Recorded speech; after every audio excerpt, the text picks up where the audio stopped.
Konflik di Maluku telah lama selesai, 99 sampai 2002. Sekalipun ya kadang-kadang muncul lagi seperti 2011, konflik kecil muncul lagi.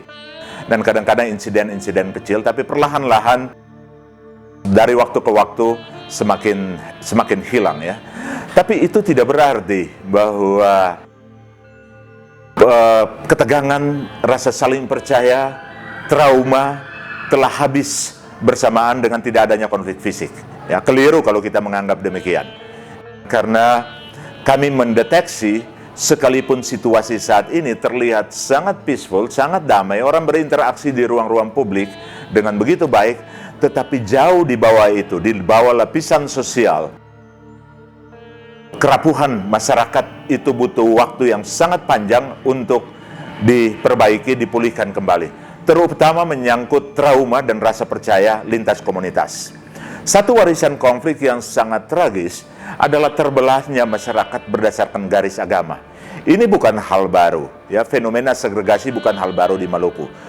Itu warisan sejak kolonial. Belanda dulu membagi masyarakat berdasarkan agama untuk mempermudah mereka mengontrol wilayah jajahan.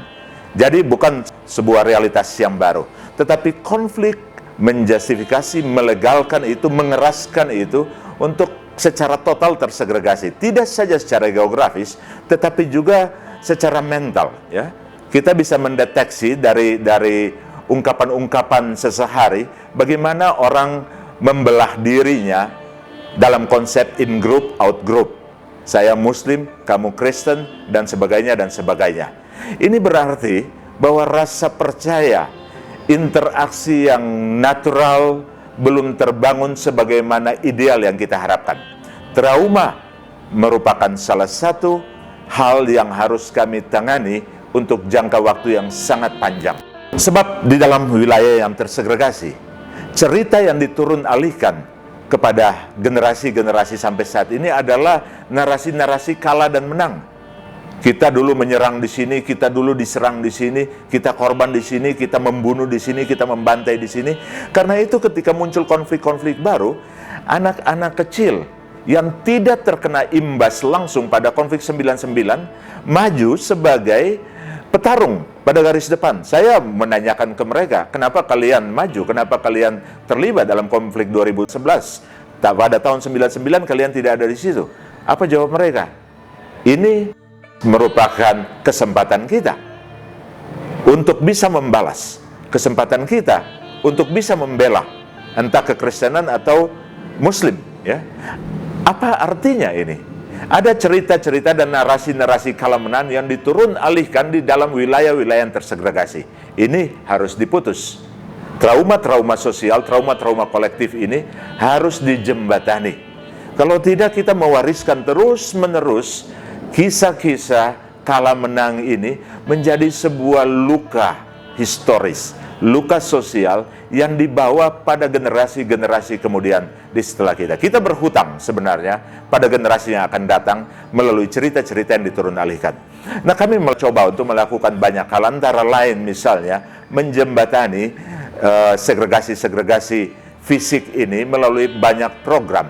Ya, salah satu program diantaranya Live In. Ya, yang Muslim kita ajak menginap di keluarga Kristen, yang Kristen kita ajak menginap di keluarga Muslim, entah itu ulamanya, entah itu guru-gurunya, entah itu ibu rumah tangga, entah itu ya politisi dan sebagainya, saling bertukar secara terus-menerus, ya, secara periodik program itu dilakukan hanya untuk mendekatkan orang, untuk menghilangkan stereotip, asumsi-asumsi, prejudice satu terhadap yang lain lewat perjumpaan-perjumpaan langsung pada ruang-ruang yang paling pribadi. Ya, keluarga itu sebuah ruang pribadi. Dulu ketika belum konflik, masih ada yang bisa tinggal sama-sama, berdekatan, tapi ketika selesai konflik, tidak ada lagi tetangga yang Muslim, tidak ada lagi tetangga yang Kristen. Karena itu mereka tidak tahu seperti apa keluarga Muslim hidup, keluarga Kristen hidup seperti apa. Kita mengajak mereka melintasi batas itu.